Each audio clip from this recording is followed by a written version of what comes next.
everyone, it's Niamh here and welcome to my art journaling channel. Today we're going to be playing with some new paint colours from Dina Wakley and use some inspiration from the amazing Claire Stead, art journaler. If you don't follow her on Instagram, she is worth a follow because she's amazing. So I'm starting out in my craft journal and I'm just putting out some gesso because I want to put this large face stamp onto my page and I'm going to be painting over the top of it, so I want it to be able to stand out from the background somewhat. So once I've stamped that into my page, then I am going to dry it off quickly and I'm going to use this as the basis for my page. I'm going to put some hair onto my figure, so you can see with this one in particular it doesn't have any hair in it. I'm trying to work out how to hold my brush so I can get the rainbow going the way I want it to. So I'm using a really thick brush and I'm just sweeping across my page. I'm blending the colours in a little bit, but not too much. Then I'm going in with the next two colours, this malachite and sapphire. And I'm using a slightly smaller brush on this one just to give me a little bit more control. And then going back in and adding the hair on the other side as well. Now you'll notice on this that I have basically covered up one side of her face. Wasn't the intent to do that to begin with, but it sort of worked out in the end. So once I'd done that, I'd kind of covered over a little bit of the purple. So where I need to put a little bit of extra paint in, that's what I'm going to do. And obviously you could sort of paint this in each individual colour itself, but by having them sort of blended on the brush together, it sort of gives you that lovely smooth finish. Now with the leftover paints that I have, I'm just adding some colour into her face, so some pinkish lips and some blue eyes. And then I'm going to go in and paint her face. So I'm starting off with apricot, which is this lovely colour, and then I'm going to warm it up with one of the other new colours, which is cocoa. This is a really warm browny colour, and it's just a great colour for sort of shading in. So again, I'm watering this down a little bit, so it's acting, I suppose, a little bit more like a glaze on the page, blending really easily, and you can see me sort of softening things off my finger as I'm going along. So don't be afraid to get your fingers into your paint.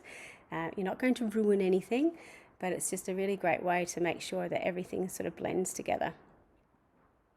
I decided I needed to put a little bit more hair in down the bottom, and I've just added another sort of streak into her hair. So a lot of this comes from the fact that I desperately want to have coloured hair, and because I've got quite dark hair, it never quite works out the way I want it to.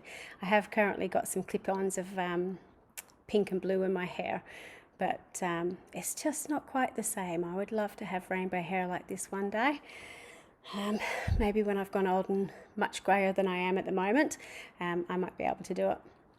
So once I've finished, I'm just going in with my Stabilo oil pencil and just adding a little bit of shading to my page, just to give a little bit of shadow and depth. Then I'm going in with the sapphire to paint in a background. Now again, it wasn't originally the intent that I would sort of paint out the background for this, but it helped me shape up the hair a little bit, and I kind of wish I hadn't put the blue down the bottom because it made it a little bit odd in the fact that, you know, is that a shadow from her hair, or is that a gap in her hair sort of blowing to one side? So who knows, we'll find out one day. Then I decided to put in some stars in the background, and while I absolutely adore this stencil, you can see it has been well loved. Again, I'm not sure in hindsight if it was the best stencil to use for this because it is so uniform. You know, you've got this beautiful flowing hair in the foreground, and then you've got this very uniform pattern of stars in the background.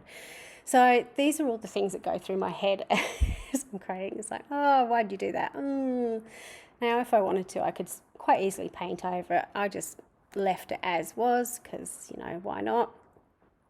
It didn't bother me all that much in the end, but you know, as you go along, these thoughts pop into your head. One of the things I did do though is go around with my white pen and highlight around the stars. Again, really, really scribbly, trying to hold the shape, but if it doesn't quite get there, that's fine too. And I just find that that gives a little bit of brightness onto the page. Like that yellow is quite bright anyway, but it just helps to outline and to highlight things a little bit more. Also on her face, I'm just putting in a few highlights and spots of light. I think I do remember to go back and put the star on the right hand side or highlight it, but that could be in my imagination as well. To lighten her hair a little bit, I've also gone in with a white Stabilo oil pencil, just to add a little bit of more flow to her hair. And I really like how that sort of ended up looking. And then went and put a a raspberry cheek in as well, just to balance that up a little bit. So I was really sort of happy with how this is looking.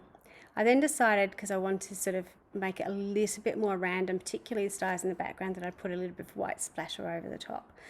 And again, that just helps to give that more organic feel to the page as it's finished. Finally, I'm going to go in and put a quote on her hair. So for that, I looked up in Pinterest rainbow quotes, and I love this one: the greater your storm, the brighter your rainbow. And I thought that was really important, you know, especially for her with her gorgeous hair, that this quote really fitted along with that. Once I put in my black writing, then I'm going in with my white pen again to put some highlights on it, and you can see how that helps to define the letters and push them out into the foreground, just to show you that that's a bit that we're going to focus on in this page. And you know, it's a really important message to stand out, so I want to make sure that it doesn't get missed. So once I have done that, then I have a final look and make sure I'm happy, balance up anything that needs to be, and here is the final page. So you can see how that stamped image has been incorporated in, the beautiful colours of the hair, the background, a bit of splatter, and then adding the quote to it as well. So it all flows together. So big shout out to Claire Stead, who is an inspiration behind this page. Thank you so much for watching. Until next time, bye for now.